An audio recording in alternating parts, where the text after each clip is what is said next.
dan B ini manakah yang kalian percayai? Coba. C. B ya. B. B. Kenapa B? Coba jangan tahu alasannya kenapa. Jelas ya. Ciri fisiknya jelas. Terus apa lagi? Karakternya baik. Iya.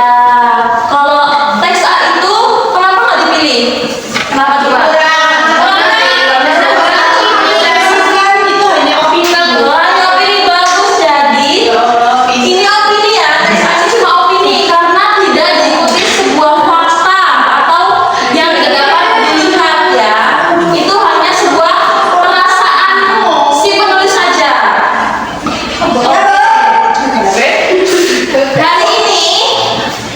Kita akan belajar sebuah teks yang dapat bermanfaat sekali untuk semuanya ya.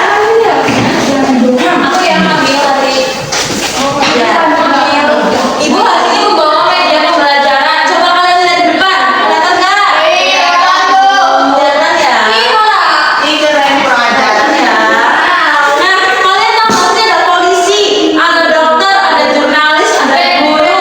Itu ada ilmu-ilmunya, ada detektif. Jadi kalau kita berprofesi baik itu guru, polisi, dokter dan lain sebagainya, kita itu harus memiliki kemampuan analisis yang bagus, menulis teks yang bagus, apalagi terkait laporan hasil observasi.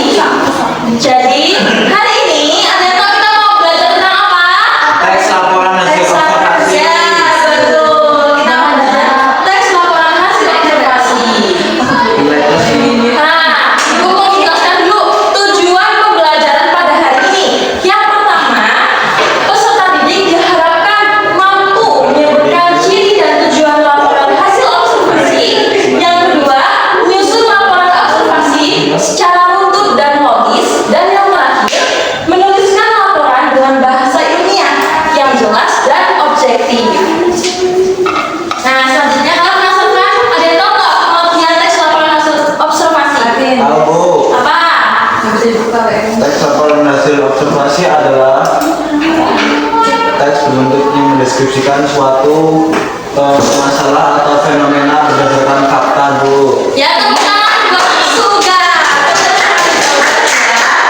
Jadi, teks laporan hasil observasi adalah teks yang memuat atau menyajikan informasi tentang suatu objek berdasarkan pengamatan secara sistematis dan faktual.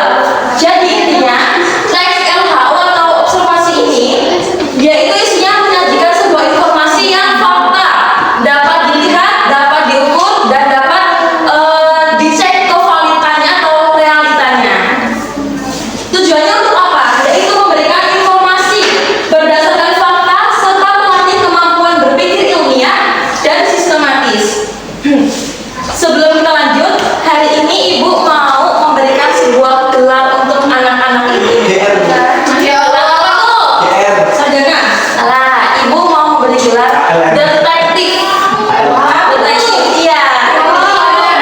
Sebelum lanjut kita harus mampu membedakan mana opini, mana fakta. Ini Bu, bagikan LKPD terlebih dahulu ya.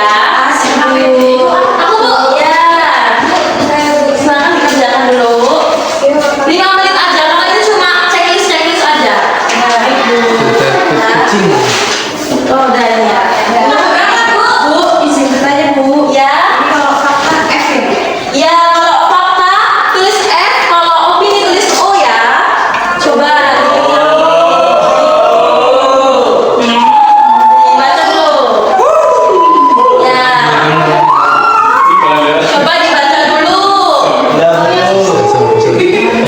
Simpangnya. Kalau ada yang sulit bisa tanyakan kepada Ibu ya.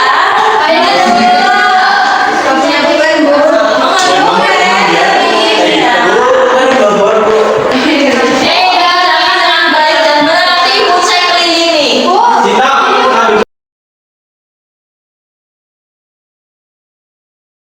Nih, pinter banget jawabannya, sangat bagus semuanya. Iya, Ibu dulu ya. Gini. Setelah Ibu lihat ternyata anak-anak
tiba-tiba ke anjing atau ke jadi kita harus fokus pada satu objek. Tentang sebagai objek apa? Kucing udah terus kucing dari awal sampai habis. Selanjutnya struktur teks laporan hasil observasi. Ada berapa? Coba dilihat. 3. Yang berapa? Coba yang pertama apa?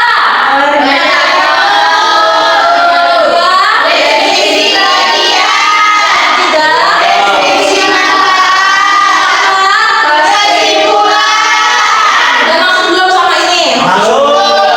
Coba ibu tanya, deskripsi bagian itu ngapain aja? Kalau kesimpulan apa? Bukan dari awal sampai habis. Udah maksud ya? Selanjutnya kita akan menjelaskan langkah-langkah menulis laporan hasil observasi. Yang pertama itu ada menentukan objek yang akan digamati. Jadi sebelum kita nulis, kita harus tahu nih, kita suka di bidang apa, kita mau nulis apa, jangan jangan bingung, jangan bingung. Kita harus dari awal udah mantepin mau di mana objek yang akan kita teliti. Lalu yang kedua, melakukan pengamatan langsung atau tidak langsung. Jadi kalau kita misalkan kita mau meneliti buaya, kita fokus sama buaya. Kalau kita terjun langsung, kalau diingat gitu kan. Jadi kita bisa melalui video dokumenter tapi dengan sumber yang valid ya. Terus yang kedua kita bisa lewat jurnal ataupun berita di liputan atau detik dan sebagainya. Iya, di Semarang itu ada harimau ya. Bu, terus iya. Mencatat fakta dan data selama observasi. Jadi kalau kita misalkan kita lagi neliti buaya nih, kita dari kebun binatang. Ya pada saat kita melihat, ya kita catat semuanya. Jangan catatnya pas di rumah, nanti keburu lupa ingatannya. Dan lebih baiknya kita catat langsung karena takutnya dia penuh atau terhapus di harinya. Jadi kita saat kita mengobservasi tidak boleh ngobrol ya. Observasi langsung kita catat ya, langsung dicatat biar tidak lupa. Terus yang keempat, mengelompokkan data berdasarkan topik dan aspeknya. Misalnya ciri fisiknya dan ciri fisik sendiri, misalkan memiliki warna coklat, bulu yang lebat atau seperti apa gitu. Jadi kita pisahkan tentang fisik, kegunaannya gitu ya. Terus yang yang kelima, menyusun laporan secara lengkap dan sistematis. Artinya kita susun itu jangan sampai ada yang tertinggal ya.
Amin.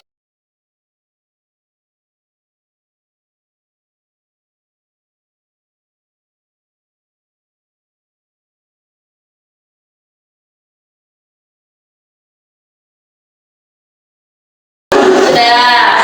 Coba ibu mau tanya sama kalian. Siapa yang di sini mau menyimpulkan pembelajaran hari ini? Sinta. Ayo siapa? Sinta. Ini pembelajarannya. Sinta. Ya Sinta, coba Sinta. Ayo apa yang pernah dikenal laporan hasil observasi? Laporan yang bersifat fakta, Bu. Iya. Terus ada lagi? Iya. Kasih aku.